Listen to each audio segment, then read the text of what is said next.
Welcome to Flash Fiction from Giant's Reach by Steve Cook.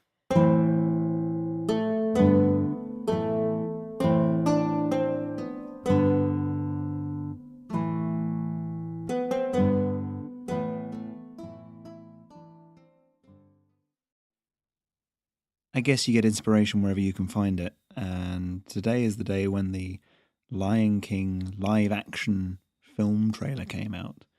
Lion King is a film that I watched many times and then got to watch many times over and over when my sister was old enough to watch it. So it's a film I know a bit about, and I'm excited about it. I'm looking forward to it.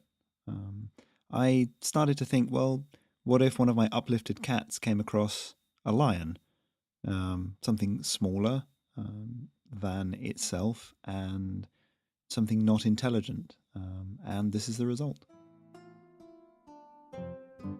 When the circus came to town.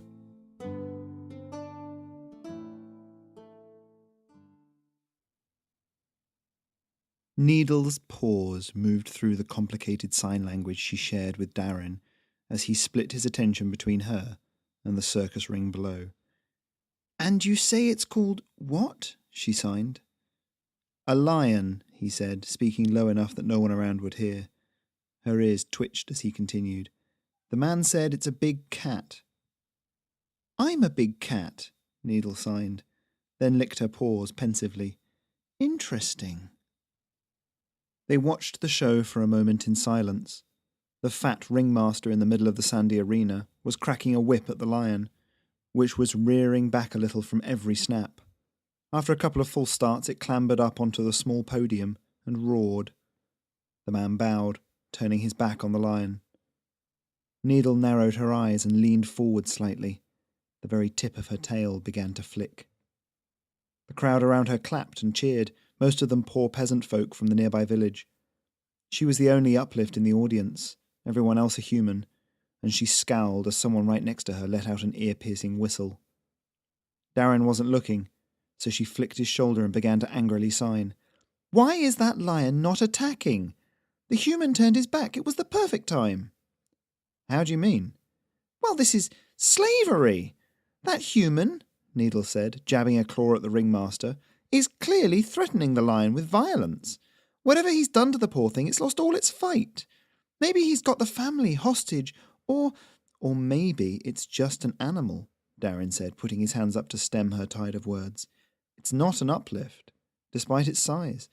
And based on what I know, you wouldn't be able to uplift it. Too big to start with. Nothing that big could survive long." The ringmaster was encouraging the lion to open its mouth.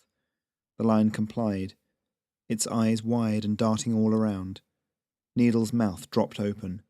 "This is taking the piss," she sighed. "I'm doing something about it." "No, wait," Darren said, getting to his feet, but he was too slow.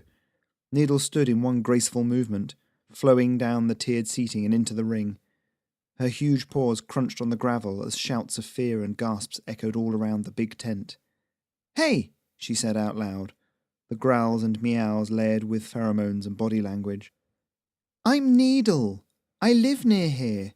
You okay over there?" The lion's eyes widened still further, its whole body trembling. The ringmaster stood up, face creasing in anger. "Get off my stage," he snarled. "You're ruining everything." Needle ignored him, stalking closer to the lion instead. "Hey, you don't look so good. Is this guy keeping you a prisoner? Just nod if you don't want to say anything out loud." The lion did an awkward backstep, trying to face the uplift while also turning to run. Needle put her paws out, lowering her head.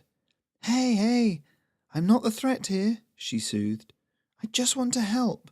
What's your name?" The lion planted its feet and roared, a deep and bellowing sound that contained absolutely no words at all. Needle muttered. "Maybe Darren's right. Well, I still don't like it." She surged forward again, faster than anyone but the lion could react. It turned and managed 2 steps before Needle picked it up in her jaws like an errant kitten. Before she'd even heard the gasps of the audience, she was outside, carrying the struggling lion and running for the nearest hillside. Behind her, she faintly heard Darren shouting something angry. but then that was gone to the rushing wind.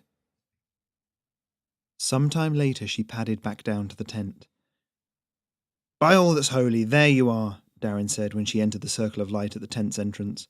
"Where have you been? Where's the lion?" "I let him free, up in the hills," Needle signed with a purr.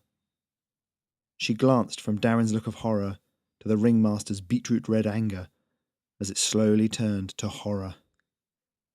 "You let a lion loose in the village?" the ringmaster said. Needle nodded. "It was the right thing to do," she signed. "Don't you think?" The first cries of fear and distant screams behind her cut off any response the humans could give.